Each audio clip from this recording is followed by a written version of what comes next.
لا إله إلا الله الملك الحق المبين محمد رسول الله صادق الوعد الأمين لا إله إلا الله الملك الحق المبين محمد رسول الله صادق الوعد الأمين لا إله إلا الله الملك الحق المبين محمد رسول الله صادق الوعد الأمين لا إله إلا الله الملك الحق المبين محمد رسول الله صادق الوعد الأمين لا إله إلا الله الملك الحق المبين محمد رسول الله صادق الوعد الأمين لا إله إلا الله الملك الحق المبين محمد رسول الله صادق الوعد الأمين. Bismillahirrahmanirrahim. Assalamualaikum warahmatullahi wabarakatuh.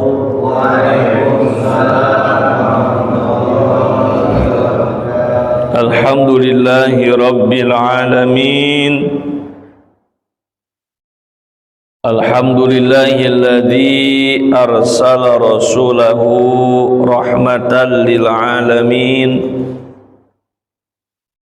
Asyhadu an la ilaha illallah al-malikul haqqul mubin wa asyhadu anna muhammadan abduhu wa rasuluh sadiqul wa'dil amin. Allahumma salli wa sallim wa karim ala khairil mursalin sayyidina wa maulana Muhammadin sallallahu alaihi wasallam wa ala alihi wa ashabihi wa man tabi'ahum bi ihsanin ila yaumiddin. Subhanaka la ilma lana illa ma 'allamtana innaka antal alimul hakim. La haula wala quwwata illa billahil aliyyil azim. Rabbi shrah li sadri wa yassir li amri wahlul 'uqdatam min lisani yafqahu qawli. Rabbi zidni ilman nafi'a warzuqni fahma. Allahumma arzuqna fahman nabiyyin wa hifdzal mursalin wa ilhamal malaikatil muqarrabin birahmatika ya arhamar rahimin walhamdulillahi rabbil alamin. Para sepuh, bini sepuh, para alim ulama, para ustadz, para guru semuanya, tokoh masyarakat, tokoh agama, tokoh pemuda, aparatur pemerintah, dan seluruh jamaah Masjid Mushola Al-Barakah, ibu bapak, muslimin muslimat, mustami'in mustami'at, semoga yang hadir dimuliakan Allah subhanahu wa ta'ala. Puji dan syukur kita panjatkan kehadirat Allah yang senantiasa memberikan nikmat kepada kita.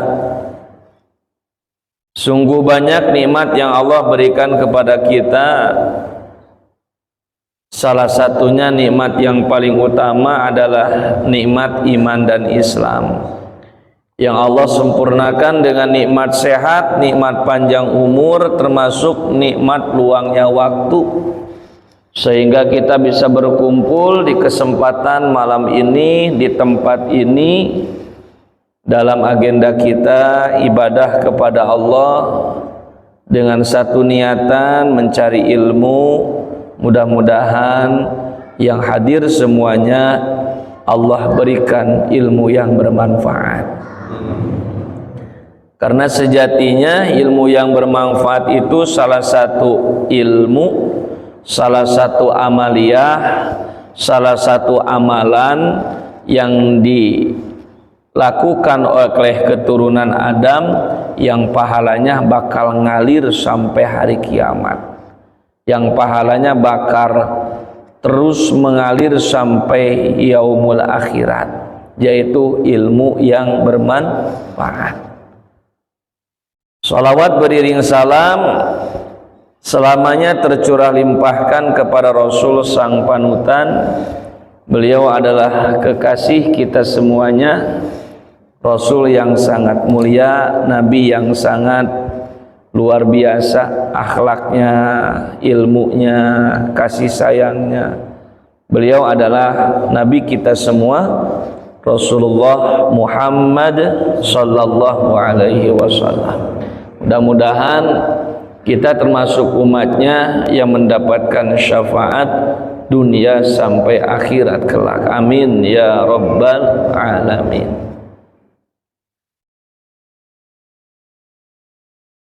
Jamaah yang dirahmati Allah, alhamdulillah di malam ini bil khusus saya pribadi bisa berjumpa kembali, bersilaturahim dengan jamaah Mushola Al Barokah, yang mana pada pekan kemarin gak bisa hadir, mohon maaf, terjebak macet. Waktu Sabtu kemarin Karawang luar biasa. Saya berangkat jam 1 dari sini rapat, harusnya jam 2 udah di tempat, sampai Johar jam setengah 4 Pak. 2 jam setengah. Ya, dari Cikampek jam 1 berangkat. Pulangnya sampai sini jam setengah 7. Rapat cuman ada 20 menit Pak kebagian ya. Jadi mohon maaf tidak bisa hadir ya. Mudah-mudahan pada memaklumi. Nah, bapak-bapak yang dirahmati Allah, kalau melihat waktu sekarang kita masih di bulan Rabiul Awal, dan ini adalah malam terakhir.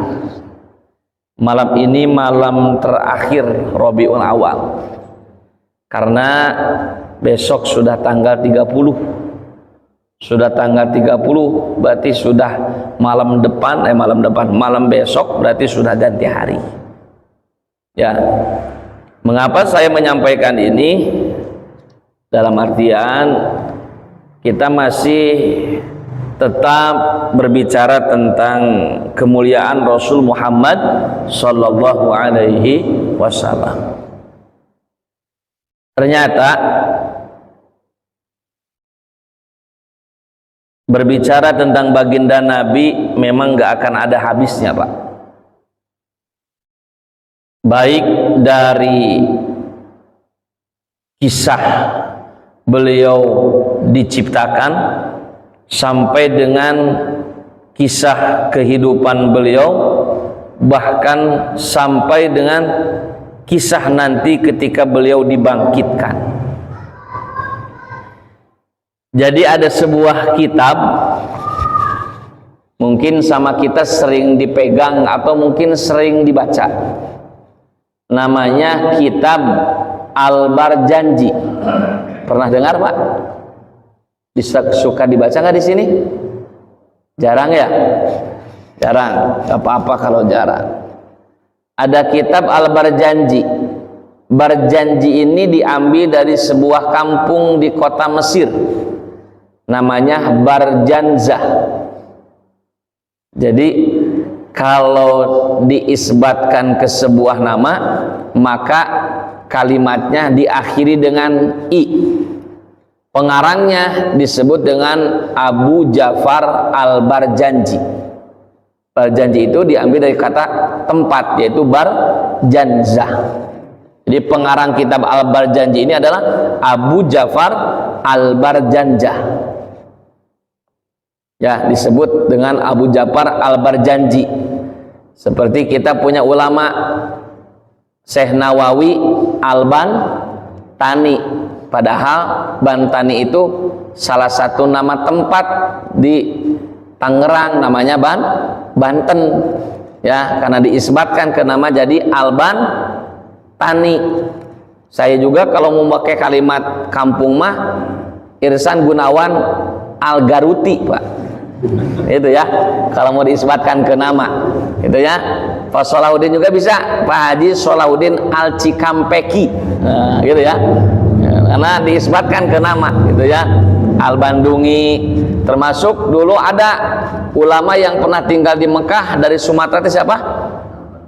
Bukan, yang dari Mekah, yang di Sumatera. Imam ujungnya itu Al-Minangkabawi. Ya, karena ada nama kampung ya, Minangkabau ya, kota ya, nama kota Minangkabau. Nah, jadi dari kitab Al-Barjanji ini ternyata di sini sejarah luar biasa, Pak. Pernah gak Bapak mendengar cerita Nur Nabi Muhammad? Pernah gak? Ya, jadi ternyata awal mula diciptakan itu, awal mula penciptaan itu adalah bukan Nabi Adam. Tapi yang pertama kali diciptakan oleh Allah adalah nurnya Nabi Muhammad, nurun Nabi. Sehingga ketika Allah menciptakan nurun Nabi, malaikat pada kepo, Pak. Kayak orang geria kepo, ya. Tahu kepo enggak? Kepo tahu Pak enggak? Pingin tahu aja ya, kepo. Malaikat nanya, ya Allah, siapa itu? Ya, siapa itu? Qila hiya Adam. Kata malaikat, apakah itu Nabi Adam?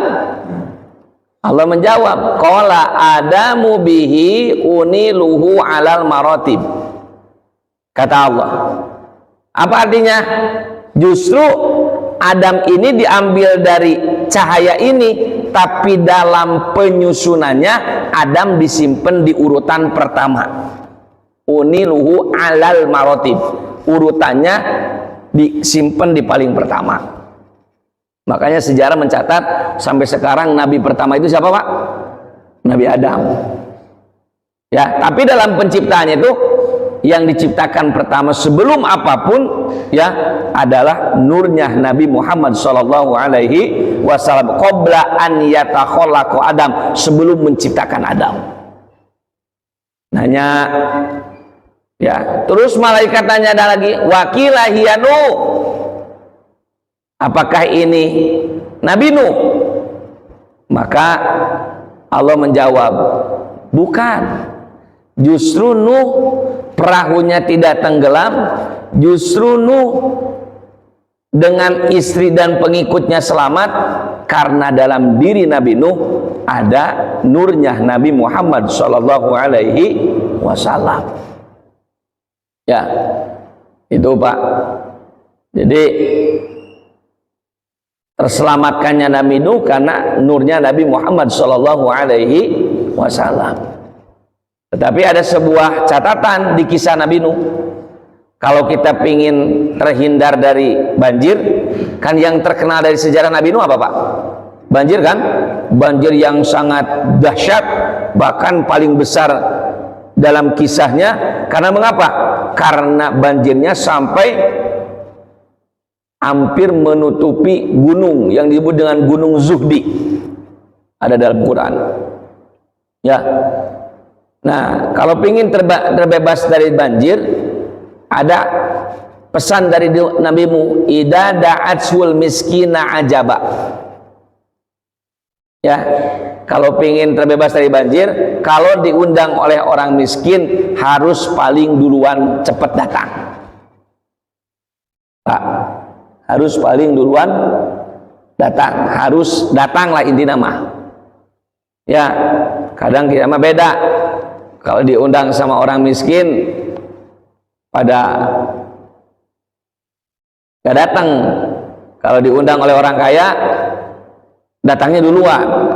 Karena mengapa? Kita mah lihat isi kresek gitu mah. Ya, lihat isi kresek. Kalau undangan hajat lihat isi parasmanannya. Ya. Padahal Nabi sendiri kan yuhibbul fuqara wal masakin. Nabi itu sangat mencintai orang fakir dan orang miskin. Sampai pernah doa ada Nabi. Kan ada doa Nabi ya. Allahumma ja'alna miskinan. Coba itu Nabi Pak. Nabi berdoa, Allahumma ja'alna miskinan wahsyurna ma'al jumrati miskin. Artinya apa? Ya Allah, jadikanlah aku golongan orang-orang yang miskin. Itu Nabi Pak. Ini salah satu doa yang gak pernah dibaca oleh kita. Bener gak? Ada gak yang pernah baca doa ini di sini? Bu, pernah gak baca doa gitu Bu? Allahumma ja'alna miskinan. Ya Allah, jadikan aku orang miskin. Bapak-bapak ada gak yang pernah doa gitu? Gak ada Pak ya? Tapi subhanallah, walaupun gak ada tetap kita miskin ya. Ya, turunan kita miskin ya. Masya Allah, miskinnya gak ketolong kita Pak ya. Padahal Nabi Rasulullah sempat berdoa dengan doa seperti itu. Bahkan kan ada kisahnya Pak Nabi. Ada kisah Nabi sedang rapat di masjid, karena dulu masjid itu jadi pusat kejayaan dan kemajuan Pak. Lagi rapat di masjid. Di rapat itu dihadiri oleh Rasulullah, oleh sahabat, dan ada orang kaya, agniya lah sebutnya, orang kaya berempat, sahabat dua, Rasulullah dan agniya. Lagi asik ngobrol, lagi asik berbicara, membahas tentang sebuah pembahasan. Tiba-tiba dari belakang pintu masjid terdengar suara orang membaca salam. Assalamualaikum. Lalu yang paling duluan dengar itu adalah Rasulullah. Kata Rasulullah, waalaikumsalam warahmatullahi wabarakatuh. Ketika Rasulullah mau berdiri, hendak membuka pintu, sahabat melarangnya. Wahai Rasulullah, biar aku yang membukanya. Maka sahabat satu orang pergi. Ketika pergi, dibukakanlah pintu masjid, dan Nabi melihat yang datang adalah si Fulan, yang secara status adalah orang miskin. Sahabat pun mempersilakan masuk, dan si Fulan yang miskin tadi masuk ke dalam masjid, dan Rasul pun berdiri. Lihat Rasul Pak, sama orang miskin pun berdiri menyambut Pak. Kita mah berdiri dari duduknya kalau yang datangnya presiden ya, Pak Camat gitu ya. Nah, orang miskin ya berdiri Pak. Rasulullah berdiri. Tapi satu yang tidak berdiri siapa? Orang kaya. Orang kaya nggak berdiri, Rasulullah berdiri. Sehingga Rasul langsung merangkulnya. Ya, merangkulnya. Duduknya Rasulullah, orang miskin, orang kaya, sahabat di samping Rasulullah sebelah kiri. Ketika si orang miskin ini didudukan di samping Rasul, yang tidak jauh sebelahnya juga adalah orang kaya, si orang kaya ini ngegeser duduknya Pak. Tapi ngegesernya bukan mempersilahkan tempatnya, ngegeser di sini dalam satu artian, si kaya nggak mau dekat orang miskin. Maka gelagat itu kelihatan oleh Rasulullah. Ketika si miskin duduk, si kaya menggeser karena gak mau dekat dengan si miskin, maka Rasul langsung mengatakan, wallahu, demi Allah. Sampai 3 kali Pak. Wallahi, demi Allah, innallaha yakbidu barakatahum fi hadal majlis. Kata Nabi, sesungguhnya Allah telah mencabut keberkahan dari ini majlis. Sampai 3 kali, sehingga sahabat bertanya, ya Rasulullah, kenapa engkau berbicara seperti itu? Bertanya lagi sahabat, kenapa engkau berbicara seperti itu? Lalu Rasul menjawab, karena ada seorang hamba, karena ada seorang manusia yang tak mau dekat dengan orang miskin.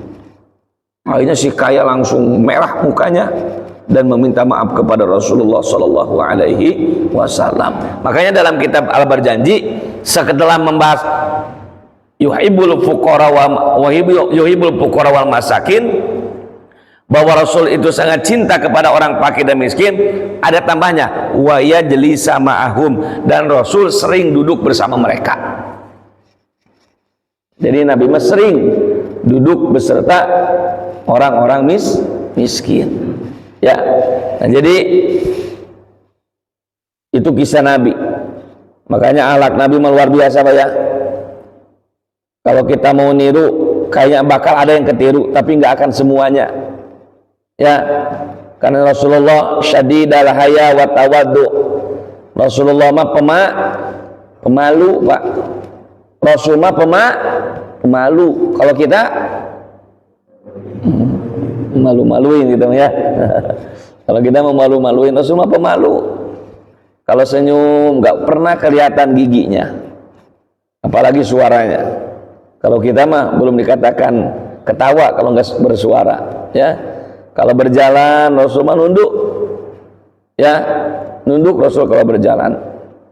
Makanya membahas tentang Rasulullah, ya, kita kan suka kalau ada acara-acara maulidan suka ada sholawat, assalamu alaik, ya, Zainal Anbiya, assalamu alaik, asqal azkiya. Oh, itu kan salam untuk Rasulullah. Assalamualaikum, salam untuk Rasulullah Zainal Anbiya, yang menjadi penghias para nabi. Ya, jadi Rasulullah itu pangkatnya penghias para nabi. Ada juga yang mengartikan Zainal Anbiya itu sebaik-baiknya dari para nabi. Sehingga ada yang bertanya, kenapa Rasul dikatakan sebaik-baiknya para nabi? Jawabannya kurang lebih ada 3, Pak. Yang pertama, mengapa Rasul disebut sebaik-baiknya nabi? Mengapa Rasul dikatakan sebagai perhiasan para nabi? Yang pertama, ya, kisah dan kenyataan Rasul itu sama, Pak. Jadi begini, ada orang ahli membaca, ada orang ahli hafal kitab Taurat, namanya Yasar bin Atha bin Yasar. Yasar ini punya anak namanya Atha. Alif to'ain nulis apa? Atha. Yasar ini bilang ke Atha, kalau bahasa kitanya nih, ya, engkau hafalin ini kitab Taurat, hafalin sehafal-hafalnya, illa sibron wahidan, kecuali yang selembar ini, Pak. Lalu si Atha itu nanya, lalu yang selembar ini diapain? Payah tumuhu, tutuplah oleh engkau, wayadkhuluhu sunduk, dan masukkanlah ke dalam sebuah peti. Maka selembar dari kitab Taurat ini, Pak, disimpan oleh Atha, dimasukkan ke dalam sebuah peti. Ya, palamma mata abi, maka ketika meninggal bapaknya, siapa bapaknya tadi, Pak? Yasar. Ketika Yasar ini meninggal, fayadkhuluhu, maka dibukalah itu peti. Ketika dibuka peti, lembaran yang selembar itu dibaca oleh Atha. Apa dalamnya, Pak? Ternyata di dalamnya ada sebuah ungkapan, kana akhiruhun nabiyyu mauluduhu fil Makkah wa hijratuhu fil Madinah wa sultanuhu ila Syam. Jadi di dalam kitab Taurat itu tersimpan bahwa nanti di suatu waktu, di suatu zaman bakal terlahir seorang nabi, lahirnya di Mekah, hijrahnya ke Madinah, dan kerajaannya sampai negara Syam. Ini ketika jauh sebelum Nabi dilahirkan, Pak. Kitab Taurat kepada Nabi siapa? Nabi Musa. Kan ada 4 kitab ya. Satu ya kitab Zabur kepada Nabi Daud. Kedua kitab Taurat ke Nabi Musa. Ketiga kitab Injil kepada Nabi Isa. Keempat baru Al-Quran kepada Nabi Muhammad Sallallahu Alaihi Wasallam. Nah Pak, di dalam kitab Taurat itu ada kalimat itu. Dan kalau kita menyambungkan, ternyata tadi mauluduhu fil Makkah, lahirnya di Mekah, wa hijratuhu fil Madinah, dan hijrahnya ke Madinah, wa sultanuhu ila Syam, dan kerajaannya sampai Syam. Ini kisah siapa Pak? Kisah baginda Nabi Muhammad Sallallahu Alaihi Wasallam. Nabi dilahirkan di mana? Di Mekah. Makanya kan suka ada nadomnya, cuman bahasa Sunda Pak. Kalau bahasa Indonesia saya belum punya versinya.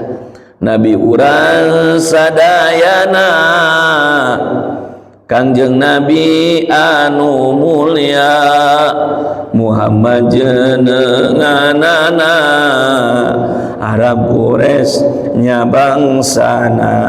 Nah, ya bahasa Sunda. Jadi Nabi Muhammad itu lahir di Mekah, hijrahnya ke Madinah, dan wafatnya pun di Madinah. Lalu kerajaannya Syam. Nah ini Pak, antara kisah dengan kenyataannya akur banget. Karena mengapa? Taurat kan kitab Allah. Ya, jadi sudah tercatat dalam kitab Taurat bahwa kalau ada seorang nabi yang lahir di Mekah, hijrahnya ke Madinah, dan kerajaannya sampai negara Syam. Ini adalah kisah baginda Nabi Muhammad Sallallahu Alaihi Wasallam. Satu. Yang kedua, mengapa Nabi disebut Zainal Anbiya? Memang Nabi itu manusia, tapi bukan manusia biasa. Apa Pak? Kalau yang namanya musuh itu suka apa benci Pak? Pak, kalau musuh suka apa benci? Bu, kalau musuh suka apa benci? Kalau ibu ada musuh, pingin ketemu apa enggak? Nah, Nabi itu beda. Nabi itu jangankan orang yang suka, musuhnya pun cinta Pak. Musuhnya pun cinta. Siapa? Musuh yang paling nyata adalah setan. Inna syaitona kana aduwam mubina. Sungguh setan itu adalah musuh yang paling nyata. Apa maksudnya? Zaman dahulu ada seorang sahabat namanya Shawin bin Qorib. Shawin bin Qorib ini diberi kelebihan oleh Allah, bisa berbicara dengan bangsa jin. Kita juga suka ada Pak ya? Mungkin kalau zaman sekarang namanya apa Pak? Pemburu hantu. Ya, kalau zaman sekarang namanya pemburu hantu. Itu banyak jin yang dikenali oleh Shawin bin Qorib. Ya, banyak ini kan Pak. Anehnya, jin ini 3 hari menjelang Nabi lahir pada bersolawat Pak. Pada bersolawat, sehingga Shawin bin Qorib bertanya, ada apa dengan para jin ini? Kok mereka bersolawat? Siapa yang mereka sebut? Bertanya itu Shawin bin Qorib Pak. Ya, ternyata selama 3 hari jin ini bersolawat, sampai dikisahkan negara apa Pak, kerajaan jin itu goyang Pak, kerajaan jin. Ternyata bapak-bapak yang dirahmati Allah, itu adalah sholawatnya para jin kepada baginda Nabi Muhammad sallallahu alaihi wasallam. Makanya Pak, kalau ada orang yang nggak suka sholawatan harus malu sama jin. Jin juga baca sholawat, ya, masa kita nggak sholawatan? Ya, itu yang kedua. Ini ada kisahnya di Al-Barjanji. Al-Barjanji itu kan ada 4 isi. Ada Maulid Al-Barjanji, ada Ad-Diba, ada Syarafal Anam, ada Mahalul Qiyam. Buka kisahnya. Luar biasa tuh kisah-kisahnya. Ya, inilah kelebihan para nabi. Lebihnya Rasulullah Muhammad SAW, kenapa disebut Zainal Anbiya? Jangankan orang yang suka, musuhnya pun pada bersolawat kepada Nabi Muhammad SAW. Makanya banyakin solawat. Tuh, nyambung lagi Pak, kebanyakin solawat. Ya, karena ujung-ujungnya ya memang kita dianjurkan bersolawat. Karena orang yang cinta itu pasti orang yang sering menyebut Nabi. Dan menyebut Nabi ini alangkah indahnya dengan bersolawat kepada Rasulullah Muhammad Sallallahu Alaihi Wasallam. Nah, ini Nabi mengapa dikatakan sebagai Zainal Anbiya. Yang kedua, yang ketiga, Rasulullah itu katibi ekal miski watibi.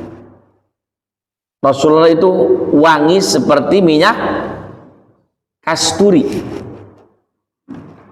Bahkan mohon maaf Pak, wanginya Nabi itu dikisahkan keringat Nabi pun tak pernah bau.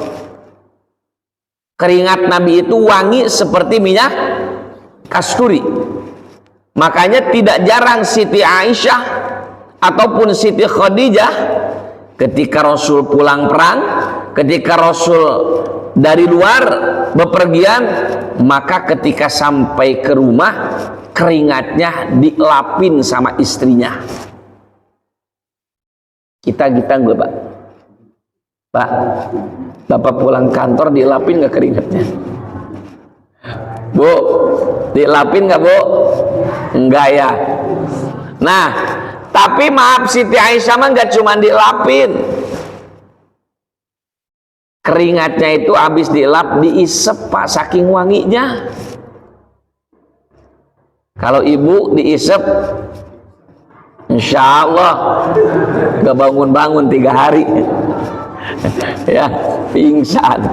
Ya, kan diceritakan laler juga nggak mau menyentuh Nabi Pak.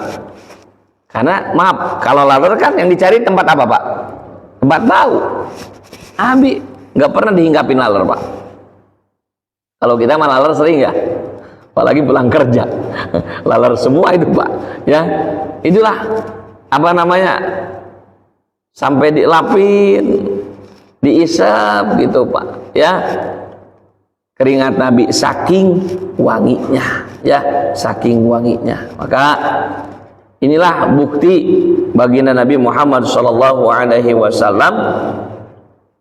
ya, termasuk disebut dengan Zainal Anbiya, ya, Zainal Anbiya. Maka kita harus senantiasa mengagungkan Nabi Muhammad sallallahu alaihi wasallam. Mudah-mudahan kita semua termasuk umatnya. Mudah-mudahan kita semua termasuk orang-orang yang mendapatkan syafaatnya.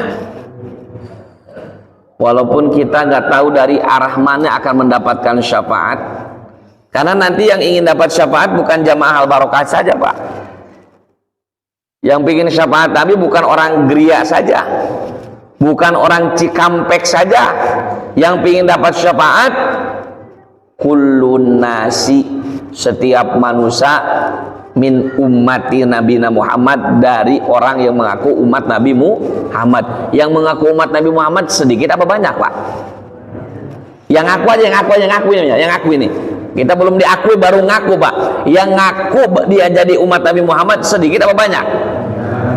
Kira-kira nih Pak, Segria Citra Persada umat Islam ada nggak 1000 orang Pak? Lebih ya? Lebih. Kira-kira kita bakal jadi nomor 1 enggak? Dapat syafaat Nabi. Kira-kira ini mah kira-kira ya. Kira-kira bakal nomor 1 enggak? Ini baru 1 geria loh Pak. Nanti mas sedunia ngumpul umat Islam.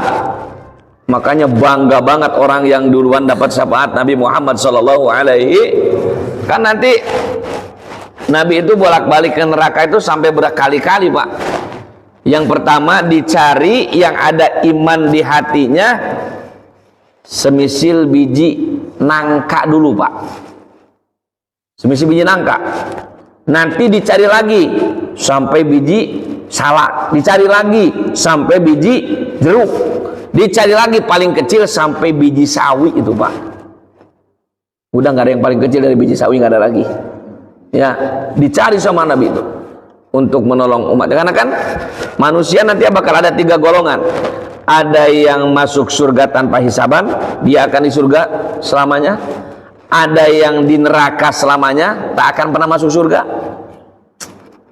Ada yang mereka masuk surga, tapi sebelumnya masuk neraka dulu. Dari 3 golongan tersebut, yang paling banyak adalah mereka yang masuk surga, tapi masuk neraka dulu Pak. Jadi sebelum masuk surga, masuk neraka dulu. Dicuci dulu Pak. Di laundry dulu. Udah bersih, udah rapi, baru masuk lemari. Nah lemarinya itu ibarat surga. Kita nggak tahu nih yang mana. Pingin nomor 1 ya, masuk tanpa hisaban. Bisa nggak Pak? Tahu nih, sholat jarang, sholawat jarang ya. Kita dari mana masuknya ya? Gitu. Tapi nomor 2 mau nggak nomor 2 Pak? Hah? Nomor 2 janganlah, di neraka selama-lamanya nggak balik-balik ya. Atau nomor 3, ke surga sih ke surga, tapi di neraka dulu. Mau yang mana Pak? Ya kita bingung kalau gak mau semuanya ya. Nomor 1 gak mungkin, nomor 2 gak mau, nomor 3 ya. Nah seperti itulah ya. Ya tergantung dosanya. Mau gak mau ya nomor 3 kebagian lah ya. Masya Allah. Itu nanti kita seperti itu ya. Karena mengapa ya, dosa kitanya, dosa sama amal soleh banyakkan dosa kita mah. Kadang yang menjadi anehnya, dosa kita banyak tapi nggak merasa punya dosa. Itu yang paling bahaya. Karena setan itu pas setan nih, dalam sebuah keterangan dikatakan, ketika setan gagal menyesatkan kita, maka setan akan memposisikan diri kita 2, 1 tak sadar dengan dosa, yang kedua merasa dirinya paling suci itu Pak. Jadi ketika dengan menyesatkan kita udah gak mampu, ini bapak-bapak nih godaan setannya besar Pak. Mau ngaji tadi, mau sholat, gede Pak, banyak alasan, banyak godaan ya. Pas mau ngaji gagal tuh sama setan, diganggu untuk tidak sholat, maka setan akan menggoda kita dengan memposisikan diri kita paling benar, paling suci. Kalau sholat merasa paling sholat, kalau ngaji merasa paling ngaji, kalau baca Quran merasa paling baca Quran. Nah itu ya, jangan karena jebakan kedua dari setan. Kita suka ke musola, kita suka berjamaah, ketemu sama orang yang nggak suka ke musola, jangan memandang sebelah mata. Nggak boleh, karena hidayah nggak tahu, siapa tahu dia di rumahnya sholatnya paling rajin, tapi Pak Ustadz kan lebih baik ke musola. Kan yang membuat hidayah bukan kita Pak ya. Hidayah itu milik siapa Pak? Milik Allah. Jangankan kita manusia biasa, sesosok Nabi pun nggak bisa memberikan hidayah kepada pamannya, betul nggak? Siapa? Abu Jahal itu kan paman Nabi Pak. Kalau mungkin hidayah itu milik Nabi, bisa tuh. Tapi kan kata Allah, innallaha yahdi liman yasha ya. Innallaha la yahdi liman ahbabta walakinallaha yahdi liman yasha. Allah tidak akan memberikan hidayah kepada orang yang engkau cintai wahai Muhammad, termasuk keluarga, tetapi aku akan memberikan hidayah kepada orang yang aku kehendaki. Ini menyatakan hidayah adalah hak prerogatifnya Gusti Allah. Itu Pak.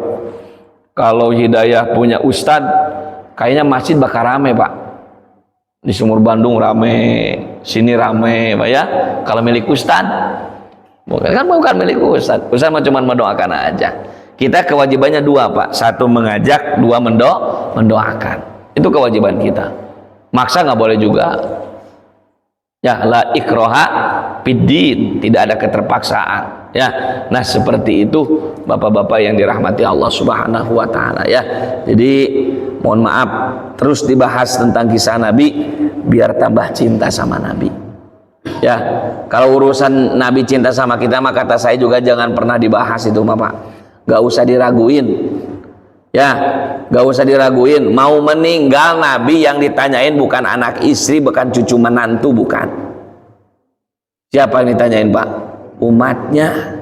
Dan ternyata tadi saya bilang kan, kisah nanti ketika Nabi dibangkitkan di hari kiamat, ketika semua rata makhluk udah mati, Allah bangkitkan 3 malaikat, 1 malaikat Malik, 2 malaikat Ridwan, ketiga malaikat Jibril. Lalu Allah bilang kepada malaikat Jibril, "Hai Jibril, carilah engkau makam Nabi di mana?" Karena kan udah rata apa semua.